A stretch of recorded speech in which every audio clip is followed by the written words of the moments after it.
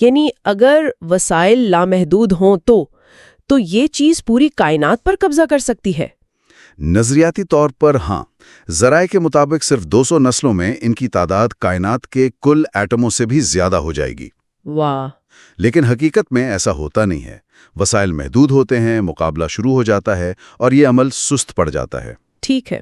لیکن یہ ہمیں اس دھماکے کی اس کی پوٹینشل طاقت کا اندازہ دیتا ہے۔ یہ ایک ایسی آگ ہے جو صرف ایندھن کی کمی کی وجہ سے رکی ہوئی ہے۔ ٹھیک ہے، تو یہ گھاتی نمو اس دھماکے کی طاقت ہے۔ لیکن یہ سب شروع کیسے ہوا؟ وہ پہلا مالیکیول کون سا تھا جس نے کہا میں اپنی کاپی بناؤں گا؟ یہاں سے بات کیمسٹری کی طرف جاتی ہے۔ جی، کیونکہ زندگی کا آغاز ایک کیمیائی واقعہ تھا۔ یہ وہ لمحہ تھا جب جیسا ہے ویسا ہی پیدا ہو، یعنی لائک بگیٹس لائک کا اصول مادے پر لاگو ہوا۔ لیکن یہ اتنا آسان نہیں تھا، ہے نا؟ مطلب پانی کا مالیکیول H2O ہے، وہ دوسرے H2O مالیکیولز کی موجودگی میں بن سکتا ہے، لیکن اس میں حقیقی موروثیت یا ہیریڈیٹی نہیں ہوتی، اس میں ورائٹی نہیں ہوتی۔ تو موروثیت کے لیے ورائٹی لازمی ہے؟ بالکل، کم از کم 2 مختلف اقسام ہونی چاہیے جو اپنی اپنی قسم کی کاپیاں بنا سکیں۔ اور یہاں لوئی پاسچر کی کہانی بہت دلچسپ ہے۔ اچھا، بتائیے۔ 19ویں صدی میں وہ ٹارٹریٹ نامی کیمیکل کے کرسٹلز کا مطالعہ کر رہے تھے اور انہوں نے ایک عجیب چیز دیکھی۔ کچھ کرسٹلز کی ساخت ایک طرف جھکی ہوئی تھی اور کچھ کی دوسری طرف۔ اور کہانی یہ ہے کہ انہوں نے ہاتھ سے ایک ایک کر کے ان دونوں قسم کے کرسٹلز کو الگ الگ کیا۔ یہ تو بہت صبر کا کام ہوگا۔ ہاں، اور یہ ایک تاریخی دریافت تھی۔ انہوں نے ثابت کیا کہ ایک ہی کیمیائی فارمولے والے مالیکیول 2 مختلف شکلوں میں موجود ہو سکتے ہیں جو ایک دوسرے کا آئینی عکس یعنی مرر امیجز ہوتے ہیں۔ آئینی عکس؟ جیسے ہمارا دایاں اور بایاں ہاتھ؟ یہ بالکل، آپ نے صحیح سمجھا۔ وہ ایک جیسے ہیں لیکن ایک دوسرے پر فٹ نہیں ہوتے۔ تو کیا یہ زندگی کی شروعات تھی، دائیں اور بائیں ہاتھ والے مالیکیولز؟ یہ ایک قدم ضرور تھا، لیکن یہ کافی نہیں تھا۔ مسئلہ یہ تھا کہ اس میں تنوع بہت محدود ہے، صرف 2 آپشنز ہیں۔ صحیح۔ اگر ان دونوں میں مقابلہ ہو اور فرض کریں کہ دائیں ہاتھ والی قسم جیت جاتی ہے تو بس کہانی ختم، ارتقاء وہیں رک جائے گا۔ جبکہ زندگی کے دھماکے کے لیے تو لامحدود ورائٹی کی صلاحیت چاہیے تاکہ ارتقاء کا عمل ہمیشہ نئی راہیں تلاش کرتا رہے۔ بالکل، ہمیں ایک ایسا نظام چاہیے تھا جس میں صرف 2 نہیں بلکہ لامحدود شکلیں ممکن ہوں۔ اور اس سے بات جدید دور کے تجربات کی طرف آتی ہے، جیسا کہ جولیس ریبیکا کا کام۔ جی، ریبیکا اور ان کی ٹیم نے لیبارٹری میں کچھ بہت دلچسپ مالیکیول بنائے۔ انہوں نے 2 چھوٹے مالیکیول A اور B لیے جو آپس میں جڑ کر ایک بڑا مالیکیول C بنا سکتے تھے۔ ٹھیک ہے۔ لیکن دلچسپ بات یہ ہوئی کہ جب ایک C مالیکیول بن گیا تو وہ خود ایک سانچے یا ٹیمپلیٹ کے طور پہ کام کرنے لگا۔ اچھا۔ وہ اپنے اوپر مزید A اور B کو پکڑ کر جوڑتا تھا جس سے ایک اور C مالیکیول بن جاتا تھا۔ تو C خود مزید C بنانے میں مدد کر رہا تھا۔ یہ تو بالکل خود نقلی کے قریب ہے۔ بالکل، اور یہیں سے ہم فطرت کے حقیقی ریپلیکیٹر یعنی DNA کے قریب پہنچتے ہیں۔ ریبیک کے تجربے میں بھی تنوع محدود تھا، لیکن DNA وہ بالکل ایک الگ ہی چیز ہے۔ کیوں؟ اس میں کیا خاص ہے؟ DNA ایک بہت لمبی زنجیر ہے، اتنی لمبی کہ اس کی کوئی عملی حد نہیں، اور اس زنجیر کا ہر حلقہ 4 مختلف اکائیوں A، T، C اور G میں سے کوئی ایک ہو سکتا ہے۔ اس کا مطلب ہے کہ اگر آپ کے پاس صرف 100 حلقوں کی زنجیر ہے تو اس کے ممکنہ امتزاج کی تعداد وہ اتنی زیادہ ہے کہ ہم تصور بھی نہیں کر سکتے۔ بالکل، یہ لامحدود تنوع کی صلاحیت ہے۔ DNA صرف ایک مالیکیول نہیں ہے، یہ ایک معلوماتی نظام ہے۔ یہ ایک ایسی زبان ہے جس میں لامحدود کتابیں لکھی جا سکتی ہیں۔ اور یہی وہ نسخہ تھا جس نے اس معلوماتی دھماکے کو حقیقی توانائی فراہم کی۔ جی، تو ٹھیک ہے، دھماکے کا بنیادی جز مل گیا، DNA جیسا ایک مالیکیول جو لامحدود معلومات کو نقل کر سکتا ہے۔ لیکن ایک مالیکیول سے ہم تک، انسانوں اور تہذیب تک کا سفر، یہ تو اربوں سال پر محیط ہے۔ بالکل، اور ہمارے ذرائع اس سفر کو 10 بڑی چھلانگوں یا تھریش ہولڈز میں تقسیم کرتے ہیں۔ آئیے ان پر ایک ایک کر کے بات کرتے ہیں۔ پہلا مرحلہ کون سا تھا؟ پہلا مرحلہ تو وہی تھا جس پر ہم بات کر چکے ہیں، ریپلیکیٹر کا تھریش ہولڈ۔ یعنی ایک ایسے نظام کا وجود میں آنا جو خود کو نقل کر سکے، یہ بنیاد تھی۔ اور اس کے بعد کیا ہوا؟ ایک بار جب جینز نے اپنی کاپیاں بنانا شروع کر دیں تو اگلا بڑا قدم کیا تھا؟ اگلا قدم تھا فینوٹائپ کا تھریش ہولڈ۔ یہ ایک بہت اہم تصور ہے۔ اس کا مطلب ہے کہ جینز نے صرف اپنی کاپیاں بنانے سے آگے بڑھ کر اپنے ارد گرد کے ماحول پر اثر ڈالنا شروع کر دیا۔ مثال کے طور پر ایک جین جو گھونگے کا خول بناتا ہے، خول خود تو ریپلیکیٹر نہیں ہے، لیکن وہ اس جین کو زندہ رہنے اور اپنی کاپیاں بنانے میں مدد دیتا ہے۔ اچھا، یعنی جینز نے اپنے لیے مشینیں بنانا شروع کر دی، جیسے خول یا پر یا دانت؟ بالکل صحیح۔ اور پھر انہوں نے محسوس کیا کہ اکیلے کام کرنے سے بہتر ہے کہ مل کر کام کیا جائے۔ تو یہ تھا تیسرا مرحلہ، ریپلیکیٹرز کی ٹیم کا تھریشولڈ۔ جی، یہاں اربوں جینز نے ایک خلیے یعنی سیل کے اندر ایک ٹیم کی طرح کام کرنا شروع کیا۔ ہر جین ایک بڑے منصوبے کا حصہ بن گیا اور وہ سب مل کر ایک ایسا ماحول بناتے تھے جس سے سب کو فائدہ ہوتا تھا۔ اور جب خلیوں نے ٹیم بنانا سیکھ لیا تو انہوں نے مل کر مزید بڑی چیزیں بنانا شروع کر دی۔ یہ چوتھا مرحلہ ہوگا، کثیر خلوی جانداروں کا تھریشولڈ۔ جی، جب خلیے تقسیم ہونے کے بعد الگ ہونے کی بجائے جڑے رہنے لگے تو پودے اور جانور جیسے پیچیدہ جسم وجود میں آئے۔ ایک آنکھ یا ایک پتی جو کام کر سکتی ہے، وہ ایک اکیلا خلیہ تبھی نہیں کر سکتا۔ تو یہاں سے زندگی کا پیمانہ ہی بدل گیا۔ بالکل۔ ٹھیک ہے، تو اب ہمارے پاس بڑے پیچیدہ جاندار ہیں، لیکن ایک پودے اور ایک جانور میں بہت فرق ہوتا ہے۔ جانور حرکت کرتے ہیں، شکار کرتے ہیں، اس کے لیے تو رفتار کی ضرورت ہوگی۔ اور یہی پانچواں مرحلہ ہے، تیز رفتار معلومات کی پروسیسنگ کا تھریشولڈ۔ یہ اعصابی نظام یعنی نروس سسٹم کے ارتقاء کا مرحلہ تھا۔ اچھا، اعصابی خلیے بجلی کی رفتار سے پیغام بھیج سکتے ہیں، جس سے جانداروں کو فوری رد عمل کی صلاحیت ملی۔ ایک شیر کا اپنے شکار پر جھپٹنا یا ہرن کا بھاگنا، یہ سب اسی نظام کی وجہ سے ممکن ہوا۔ اور جب دماغ اور اعصابی نظام پیچیدہ ہوتے گئے تو ایک بہت ہی پراسرار چیز سامنے آئی، چھٹا مرحلہ، شعور کا تھریشولڈ۔ یہ شاید سب سے بڑی چھلانگ ہے، باشعور آگاہی کا پیدا ہونا۔ ہم آج تک ٹھیک سے نہیں جانتے کہ یہ کیسے ہوا، لیکن اچانک کائنات کا ایک حصہ ایسا تھا جو صرف موجود نہیں تھا بلکہ یہ جانتا تھا کہ وہ موجود ہے۔ ایک منٹ، یہ تو بہت گہری بات ہے۔ یعنی اربوں سال کے بے ترتیب کیمیائی عمل کے بعد کائنات میں خود شناسی پیدا ہو گئی۔ جی، یہ وہ لمحہ تھا جب کائنات نے خود کو دیکھنا شروع کیا۔ یہ تو کسی معجزے سے کم نہیں۔ بالکل، اور اسی شعور نے ایک اور بڑی چھلانگ کی بنیاد رکھی، ساتواں مرحلہ، زبان کا تھریشولڈ۔ جب ایک دماغ میں موجود پیچیدہ خیالات اور ماڈلز کو دوسرے دماغ تک منتقل کرنے کا طریقہ ایجاد ہوا۔ جی، زبان صرف الفاظ کا مجموعہ نہیں ہے، یہ خیالات کو شیئر کرنے کی ٹیکنالوجی ہے۔ اور زبان کے آنے سے تو سب کچھ بدل گیا ہوگا نا؟ اب معلومات صرف جینز کے ذریعے نسل در نسل منتقل نہیں ہو رہی تھیں، بلکہ ایک انسان دوسرے کو براہ راست سکھا سکتا تھا۔ اور اسی نے 8ویں دھماکے کو جنم دیا، مشترکہ ٹیکنالوجی کا تھریشولڈ، جسے میمز کا ارتقا بھی کہا جاتا ہے۔ جی، ایسے خیالات، ہنر اور کہانیاں جو ایک دماغ سے دوسرے دماغ میں نقل ہوتی ہیں۔ آگ جلانے کا طریقہ، پتھر کے اوزار بنانا، کہانیاں سنانا، یہ سب ثقافت کی بنیاد تھی۔ یہ ایک نیا تیز رفتار ارتقا تھا جو حیاتیاتی ارتقا کے اوپر چل رہا تھا۔ بالکل۔ سنگ میل تھا۔ اگر کائنات میں کوئی اور ذہین مخلوق موجود ہے تو ان کے لیے ہمیں پہچاننے کا یہ پہلا موقع تھا۔ ہمارا سیارہ ایک خاموش چٹان سے ایک ریڈیو بیکن میں تبدیل ہو گیا۔ اور آخری 10واں مرحلہ ہے خلائی سفر کا تھریشولڈ، جہاں ہم ابھی قدم رکھ رہے ہیں۔ جی، زندگی کا اپنے سیارے سے باہر نکل کر دوسرے جہانوں تک پھیلنا۔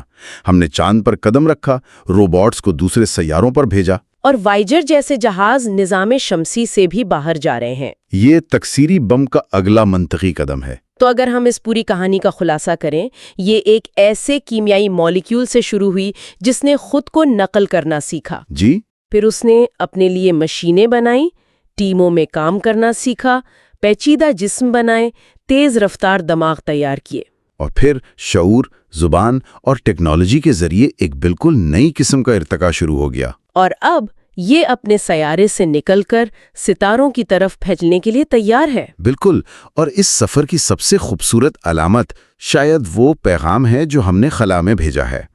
کارل سیگن کے مشورے پر وائجر خلائی جہاز پر ایک سنہری تختی لگائی گئی، جس پر ایک مرد اور ایک عورت کی تصویر، ہمارے نظام شمسی کا نقشہ اور ہماری حیثیت کی بنیادی معلومات درج ہیں۔ جی، یہ تصویر کسی آدم اور حوا کی افسانوی کہانی کی نمائندگی نہیں کرتی، یہ اس تہذیب کا ثبوت ہے جو جانتی ہے کہ وہ کہاں ہے، وہ کیا ہے، اور جو کائنات کو سمجھنے کی کوشش کر رہی ہے۔ یہ ہمارے معلوماتی دھماکے کا کائنات کے نام ایک پیغام ہے۔ اور یہیں پر ہمارے ذرائع ہمیں ایک بہت گہرے سوال کے ساتھ چھوڑ جاتے ہیں۔ وہ یہ ہے کہ اگر زندگی واقعی ایک تکثیری دھماکہ ہے، ایک بے قابو کیمیائی عمل جو پھیلنا چاہتا ہے، تو ہمیں خود سے یہ پوچھنا ہوگا، کیا یہ پھیلاؤ ایک خوبصورت اور تخلیقی قوت ہے، یا یہ محض ایک اندھی دوڑ ہے جو ستاروں تک پہنچنے کی کوشش میں اس بات سے بے پرواہ ہے کہ وہ اپنے راستے میں کیا بناتی اور کیا تباہ کرتی ہے۔ اچھا، تو دوستو، بس یہ تھی آج کی ویڈیو۔ یہاں پہ اب اس کا اختتام کرتے ہیں۔ اگر آپ کو یہ ویڈیو پسند آئی ہو تو لائک ضرور کریں، اپنے دوستوں کے ساتھ شیئر کریں، اور علم کا ساتھی کو سبسکرائب کرنا نہ بھولیں۔ تعلیم کا آپ کا ہم سفر۔ نئے ویڈیوز کے لیے بیل آئیکن بھی دبا دیں تاکہ کوئی بھی علم بھری بات آپ تک سب سے پہلے پہنچے۔ ملتے ہیں اگلے ویڈیو میں، تب تک کے لیے اللہ حافظ۔